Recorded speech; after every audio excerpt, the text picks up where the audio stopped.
Well, I think, Arlene, he's more prime ministerial than Liz Truss, and, a bit more kind of statesman-like and arguably more competent.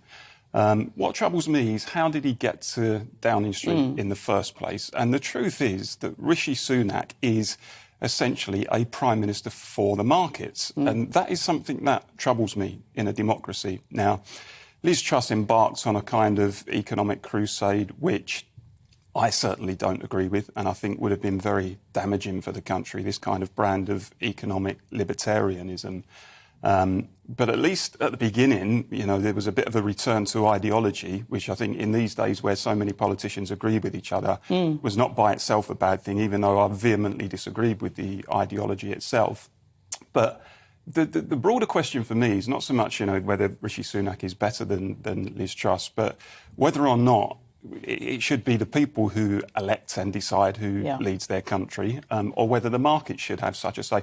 And they have clearly, in the last few weeks in this country, the markets, exerted huge influence. And I think that raises the question of whether or not it would even be possible nowadays for any sort of government to implement any kind of radical economic policy, because, let's be blunt, most of them are going to be fearful that the markets are going to resist it and the markets are going to be spooked and, oh God, that's something we can't do, we can't spook the markets. Now, the truth is, if a Labour government ever came to power with a radical economic manifesto, be in no doubt that the markets would probably react in a fairly similar way. You might see a run on the pound and capital flight and that kind of thing. And the question then is, what does the Labour government do in those circumstances? Does it say, well, actually, we're not going to have the City of London deciding democracy in our country. We're going to deliver on our programme that we were elected on, or we're going to give in to the markets? That seems to me to be the much broader and more relevant question about what's gone on in our country over recent weeks.